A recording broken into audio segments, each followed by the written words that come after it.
Le comédien Emmanuel Moir qui interprète François dans Demain nous appartient nous a raconté le tournage difficile sous les décombres de l'explosion du lycée. Dans l'épisode de ce mercredi 6 septembre 2023 dans Demain nous appartient, François, Emmanuel Moir, et Charlie, Clémence Lassala qui ne quittent pas la série de TF1, sont coincés sous les décombres après l'explosion du lycée. Comment ont-ils fait exploser le lycée? Emmanuel Moir nous raconte les coulisses de cette catastrophe.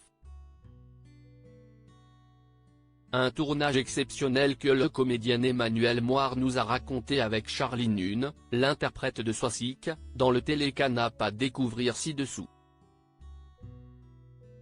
Demain nous appartient, des conditions de tournage difficiles pour Emmanuel Moir et Clémence Lassala. Les conditions de tournage n'étaient pas évidentes, nous a indiqué Emmanuel Moir.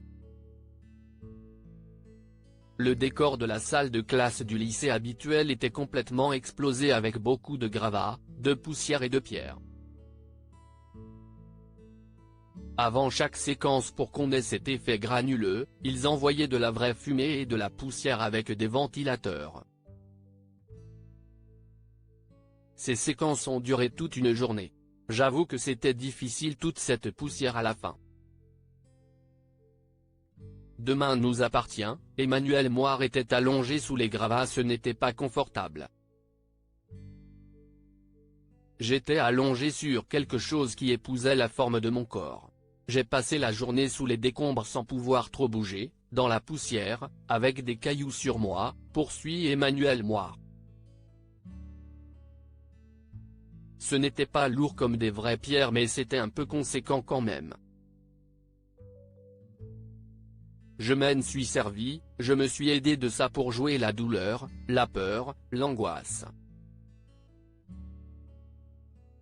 Si est quand même un peu improbable ce qui arrive à nos personnages. Cela rend les choses hyper crédibles à l'écran. On enlevait une partie du décor sur moi pour aller manger ou aller aux toilettes.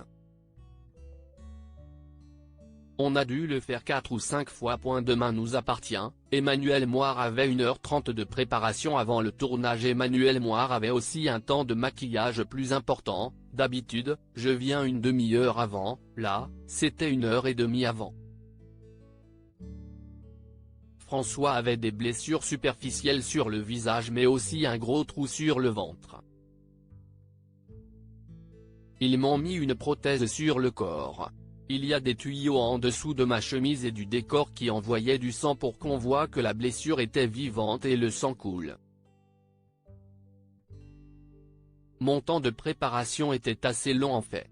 On a blanchi mon visage aussi. Cela a également contribué à ce que j'avais à jouer.